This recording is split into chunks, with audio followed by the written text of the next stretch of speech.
Halo semuanya.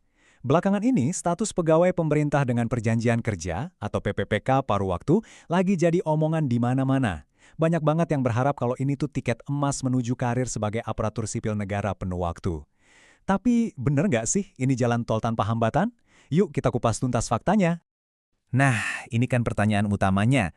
Pertanyaan yang bikin deg-degan ribuan bahkan jutaan tenaga honorer di seluruh Indonesia. Mari kita cari jawabannya bareng-bareng.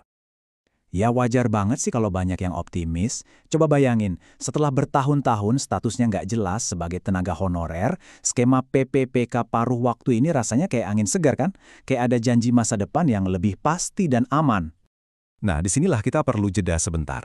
Soalnya, anggapan umum kalau ini adalah jalur otomatis ternyata kurang tepat. Fakta resminya beda banget. Ini bukan pengangkatan langsung, tapi lebih kayak sebuah jembatan. Dan ya, jembatan ini ada syaratnya buat dilewati. Dan ini bukan cuma interpretasi atau omongan orang loh ya.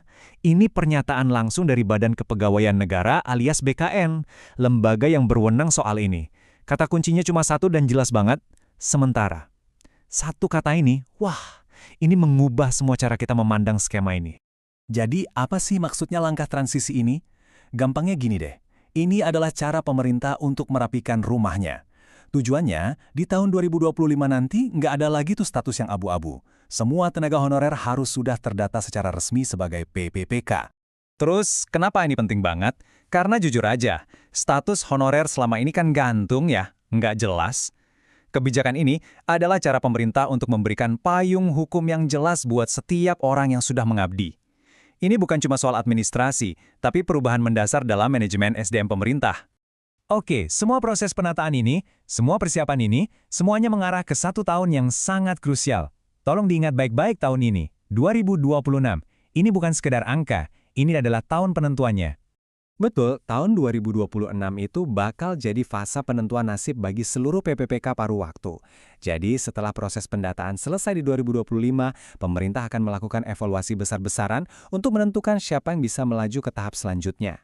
Evaluasinya pun nggak asal-asalan. Ada 3 pilar utama yang jadi pegangan. Coba bayangkan, pemerintah bakal bertanya, 1. Gimana kinerja kamu selama ini? Bagus nggak? 2. Posisi kamu ini sebetulnya masih kami butuhkan nggak sih? Dan 3, ini yang paling penting, kami punya uangnya nggak buat bayar kamu? Oke, mari kita perjelas lagi poin ini, karena ini intinya. Tolong digarisbawahi, dicetak tebal, di stabilo, perubahan status ini tidak otomatis. Lulus evaluasi di tahun 2026 itu baru langkah pertama, masih ada rintangan lain yang menanti. Nah, coba lihat deh rincian di sini. Ini dia faktor-faktor penentu lainnya. Ketersediaan formasi itu artinya harus ada kursi kosong yang resmi. Kemampuan anggaran, ya jelas, instansi harus punya dana buat menggaji. Dan yang terakhir, soal kompetensi. Apakah skill Anda beneran cocok dan mumpuni untuk jabatan penuh waktu itu? Ini semua menunjukkan satu hal yang penting banget. Peran pemerintah daerah itu sangat besar. Mungkin daerah yang APBD-nya besar bisa mengangkat banyak PPPK jadi penuh waktu. Sementara daerah lain yang anggarannya terbatas, ya mungkin harus lebih selektif. Jadi, nasib Anda juga sangat bergantung pada kondisi keuangan di daerah Anda masing-masing. Oke, setelah tahu semua faktanya, mungkin ada yang sedikit cemas ya. Tenang, pertanyaannya sekarang, terus kita harus gimana? Nah, untungnya BKN memberikan beberapa saran yang sangat praktis dan bisa kita lakukan mulai sekarang. Jadi, apa kata BKN? Simpel aja. Pertama, fokus pada apa yang bisa Anda kendalikan. Kinerja, tunjukkan kalau Anda yang terbaik. Kedua, harus realistis, sadari kalau anggaran Pemda itu faktor penentu. Dan ketiga, anggap status ini sebagai pintu masuk. Ini bukan tujuan akhir, tapi ini adalah sebuah kesempatan emas untuk membuktikan nilai Anda di dalam sistem. Jadi kita kembali ke pertanyaan awal, tapi sekarang dengan jawaban yang jauh lebih jelas.